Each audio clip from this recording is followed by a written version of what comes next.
mobali oyo azo donki azo bate rido esa polele nazo mona ye bolole mobali oyo vraiment banda bimaki banda tongo kima ozo dongeni ozo kendo wapi pesa na mbo il fallait le retirer, il fallait te fêter. Faut te faire. Aussi mis le colo. Membre, aussi membre supérieur. Voilà le colo. Oh, cadeau na menaki. C'est la TV. C'est là. Au mono le molinga kanda. C'est là. Na sepeliko. Esa ani. C'est la TV rotala ça yo compatriote solo. Je vais engager ngana combattante aux autres biloko ya England. Aux autres biloko ya France. Aux autres biloko missionnaire. Mais combattante solo, faut te rappeler déjà mboka. Oh, obi na sepeli. Notre compatriote na ilio. Na sepeli vraiment. Ngadios. Na sepeli TV. Kandesili. Éviter. Donc mbonga bana kutu ke no mela na yo lisi. Ah na kamela. Ke no mela. Kota yaka to kota se. Mobali na nga yaka. Ouais.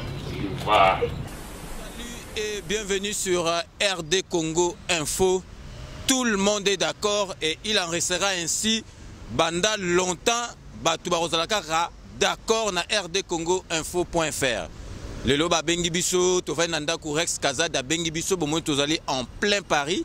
Rex Kazadi a bengi biso alobi azana déclaration moko ya makasi oyo akopesa aponika ka rdcongoinfo.fr. Bino boyebi biso RD Congo Info to accompagnera kaka Rex Kazadi place nyos to kenda parce que Rex Kazadi pona biso azali exemplaire. Rex Kazadi azali combattant oya solo parce que combattant solo il faut kenda Kisasa ozongi parce que ba misusu balobaki ceux qui combattant ke Kisasa bako kangayo bako bomayo mais Rex Kazadi akenda azonga baboma yete donc pona biso combattant ya solo il faut kenda Kisasa pe azongi donc Rex Kazadi a bengi biso toyebi eloko nini akolobate toyebi te soki ayebisi biso eloko akolobate donc totiki bino bolanda vidéo oyo tozo proposer bino boyeba déclaration ya Rex Kazadi oyo alingi kolobela mokili mobimba boyoka restez connectés sur RD Congo Info et tout le monde est d'accord.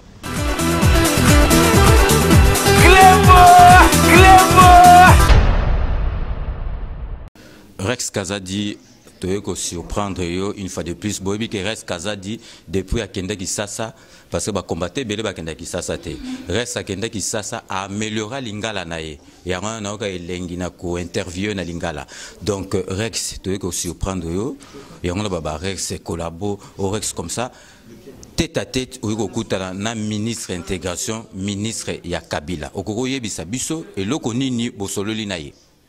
Tosololi makambo ya makamamboka tosololi makamamboka et puis surtout nazalaki na ba congolais belé bazako benganga pour se plaindre makambo ba visa makambo mutuka il faut bazongisa na Congo makambo ya adoption ya bana makambo belé donc ministre o ya biso azo représenter biso na kati ya gouvernement ya Joseph Kabila ezali ministre on a rencontré to vandi to sololi to débattre à rencontrer pe bande comme sous pe bazaki na posa komona et bon aza awa pour une semaine et demie na kanisi que bande comme sous o balingi ba monae ou ba rencontrer ou ba solliciter bah eh bien il faut ba benga kleboa organiser ngo ou ba solola nayo pour bon mon ministre parce que aza ministre na bino aza ministre oyo il faut rendre biso ba compte donc aye awa na cadre wana la photos à la nationalité ya ko interpeller ou ya ko solola naye mais Rex on n'en disconvient pas mais biso to sali banquette na biso ba lobi que Rex Kazadi azali kokende na Kinshasa pour na dialogue. Bien sûr, nasi na lobengo mbale mbala nambala. Nazo zonga Kinshasa dans l'idée que la date ya dialogue ko ça et ko pesa na publiquement. Nazo namboka nanga. Le Congo c'est chez moi. Ngai objectif na ngai au moins il y a une différence na ngai na bande comme sous peut-être ngai na lina zonga namboka na vanda na mboka nanga définitivement. Ça c'est mon objectif à long terme. Vous comprenez. Donc, ce que nous pour travailler, moi, je vais rentrer dans mon pays. Nous avons un logo extraordinaire. À part moi, combattant Moussous Bakendaki, Bazonga Père, Bazé Belé. Donc, n'habite où est le sujet? Est-ce que vous avez enfin, de toute façon, il y a un modèle dans les Etienne Tshisekedi de Mulumba. À Kendeki Nazongaka, à Zalaka, à Wazongaka, parce que ça collabore. 33 ans de résistance, 33 ans de combat. Qui peut parler contre lui? Nana lokola ye nana kokolo bakaleki donc botika na bino biso za na modèle na biso tozo na modèle na biso tozo sala lokola ba oyo ba précédent biso bazokende nzela wana yango donc tokende Congo pour na dialogue point. Ok, merci Rex Kazadi. Nakansi Boyoki Binomoko, Rex Kazadi a été clair et net. Donc, hier, azokende dialogue.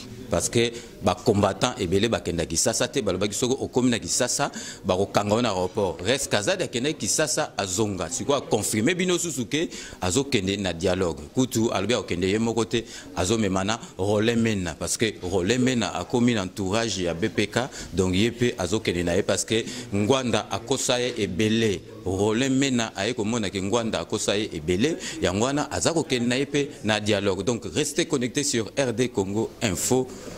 Tout le monde est d'accord et Cléboa toujours. Cléboa Binomo Boyoki soki to lobby o biso to lobby Boyoki ke Rex Kazadi a witi ko loba que depuis Kalakutuye azalaka pour dialogue et puis à lobby mikolo oyo akendeki kini ya liboso pona kotala mbalo yo azali kokende na dialogue ko participer na dialogue na président Kabila. Donc Rex Kazadi, je répète bien Rex Kazadi azali kokende na dialogue na Kinshasa. Donc merci de votre fidélité. Nakanisi Boyoki derrière la caméra à la réalisation c'est Dikoko Bokungu. Boyebika Dikoko Mutarocha Tembazate. Mutakocha Tembena Dikoko Azalité. Donc Dikoko professionnalisme. Aux professionnels, il faut respecter ba heure et rendez-vous. Dikoko Aza na professionnalisme na makila. Donc restez connectés sur RD Congo Info et tout le monde est d'accord.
Mama manyo swazango na Congo